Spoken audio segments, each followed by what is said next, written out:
सविस्तर। 3 इडियट्स चित्रपटातला रॅन्चो काल मुंबईमध्ये पाहायला मिळाला। धावत्या ट्रेनमध्ये एका महिलेला तीव्र प्रसूती वेदना सुरू झाल्या आणि तिच्या मदतीसाठी धावून आला एक तरुण। 3 इडियट्स मधील आमिर खान प्रमाणेच या तरुणाने आपल्या डॉक्टर मैत्रिणीच्या मदतीने चक्क रेल्वे स्थानकावर महिलेची यशस्वी प्रसूती केली आहे। पाहूया या संदर्भातला रिपोर्ट।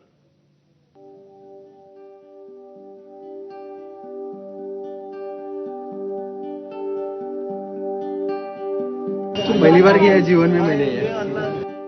वेळ रात्री 12:40 धावत्या ट्रेनमध्ये एका महिलेला अचानक प्रसूती वेदना सुरू झाल्या।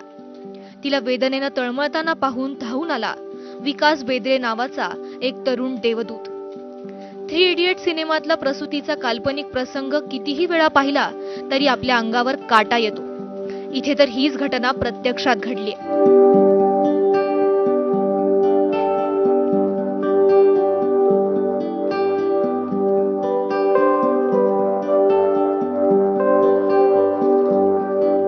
ट्रेननं प्रवास करताना अचानक त्या महिलेला प्रसूती वेदना सुरू झाल्या। अक्षरशः बाळाचं डोकं बाहेर आलं होतं। अशात कुणीही घाबरेल, आपला काही संबंध नाही म्हणून हात वर करेल किंवा फक्त बघ्याची भूमिका घेईल। पण परिस्थितीचं गांभीर्य लक्षात घेत विकास बेद्रेनं लागलीच ट्रेनची आपत्कालीन चेन ओढली आणि ट्रेन राम मंदिर स्थानकावर थांबली।